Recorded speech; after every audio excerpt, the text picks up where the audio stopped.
नमस्कार, कृषि helpline channel में किसान भाई बहनों का स्वागत है।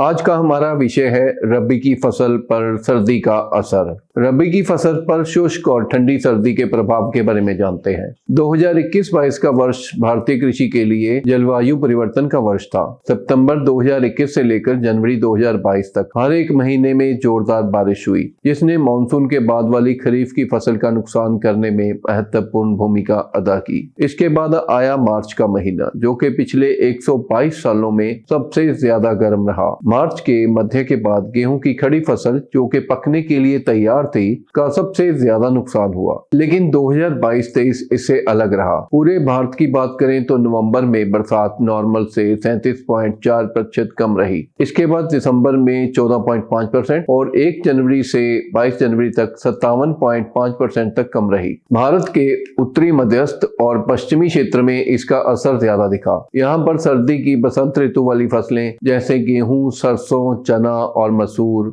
मकई, आलू और प्याज की फसलों की खेती की जाती है। इंडियन मीटियोरोलॉजिकल डिपार्टमेंट ने उत्तर पश्चिमी भारत में जनवरी के बाद ज्यादा बारिश की भविष्यवाणी की है। बदलते मौसम का रबी की फसल पर क्या प्रभाव पड़ेगा, आइए इसके बारे में जानते हैं। पिछले साल के मुकाबले किसानों ने ज्यादा रकबे पर गेहूं की खेती की है। उनको उम्मीद है कि इस बार बम्पर क्रॉप होगी, जिसकी सरकार को भी बहुत ज्यादा जरूरत है, क्योंकि सरकारी वेयर हाउस में गेहूं का स्टॉक पिछले 6 साल के मुकाबले सबसे ज्यादा कम है। जैसे कि हम जानते हैं कि फसल की कटाई में सिर्फ 2 महीने का समय बचा है। भारी और मूसलाधार बारिश के अनुमानों के कारण कितनी फसल होगी का अंदाजा लगाना मुश्किल है। अभी तक कृषि के नीति धारक 2 बातों से सुकून की सांस ले सकते हैं। नंबर 1, धान का स्टॉक केंद्र के पब्लिक डिस्ट्रीब्यूशन सिस्टम की जरूरत से ज्यादा भरा हुआ है। अंतरराष्ट्रीय गेहूं के दाम पिछले साल के मुकाबले काफी कम है, जो कि पिछले साल में शुरू हुई रशिया और यूक्रेन की लड़ाई की वजह से बढ़े हुए थे। लेकिन अगर इस बार भी मौसम की खराबी के कारण फसल कम हुई तो भारत को गेहूं का आयात करना पड़ सकता है, जिससे फिर एक बार गेहूं की अंतरराष्ट्रीय कीमतें बढ़ सकती हैं। आइए फसलों का ताजा हाल जानते हैं। 15 नवंबर से पहले बीजी गई गेहूं की फसल पर अब बल्लियां आने को हैं। जैसे कि आप जानते हैं, गेहूं में बिजाई के 90 से 100 दिन के बाद फूल आते हैं और उसके 25 दिन के बाद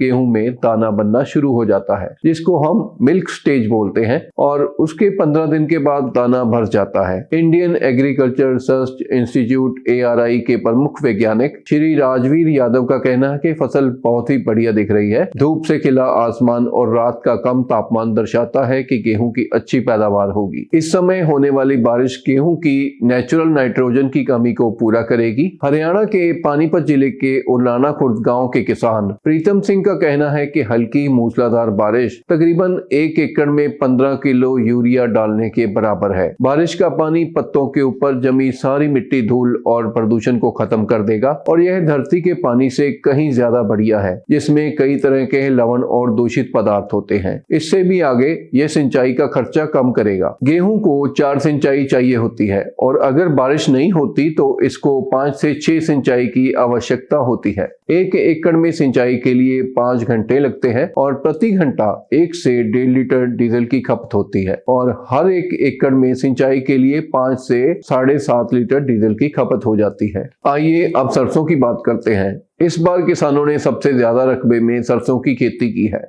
लेकिन सूखी और ठंडी सर्द ऋतु सरसों के लिए लाभकारी नहीं है। आइए आपको इसका कारण बताते हैं। क्योंकि सरसों की बिजाई अक्टूबर के अंत में खत्म हो जाती है और 50 से 60 दिनों में इसमें फूल बनने शुरू हो जाते हैं, और अगले 35 से 40 दिनों में फलियां बननी शुरू हो जाती हैं, जिसको हम सिलिका भी बोलते हैं। राजस्थान, हरियाणा, पंजाब, दिल्ली, उत्तर प्रदेश और उत्तरी मध्य प्रदेश में भीषण शीतलहर की वजह से सरसों की फसल का काफी नुकसान हो चुका है। सरसों का इसकी चपेट में आना स्वाभाविक है, क्योंकि इसमें सिलिका बन रही थी, जबकि गेहूं में अभी फूल आना बाकी है। आखिर के 45 से 50 दिनों में सरसों के बीज भरकर पक जाते हैं और मार्च के अंत में फसल को काट लिया जाता है। क्या चने पर भी ठंड का असर दिखेगा? आइए जानते हैं। क्षेत्रफल के हिसाब से चना भारत की दूसरी सबसे बड़ी रबी की फसल है। किसानों ने तकरीबन 111 हेक्टेयर पर चने की बुआई कर रखी है। कर्नाटक और आंध्र प्रदेश में इसकी बुआई सितंबर के आखिर से शुरू हो जाती है और गुजरात, महाराष्ट्र, मध्य प्रदेश और राजस्थान में अक्टूबर तक चलती है। उत्तर प्रदेश, हरियाणा और पंजाब में इसको नवंबर के पहले 15 दिनों में भी बोया जाता है। इस वजह से चने की फसल की अवधि को 3 भागों में बांटा जा सकता है। पहला 100 से 110 दिन, दूसरा 120 से 130 दिन और तीसरा 130 से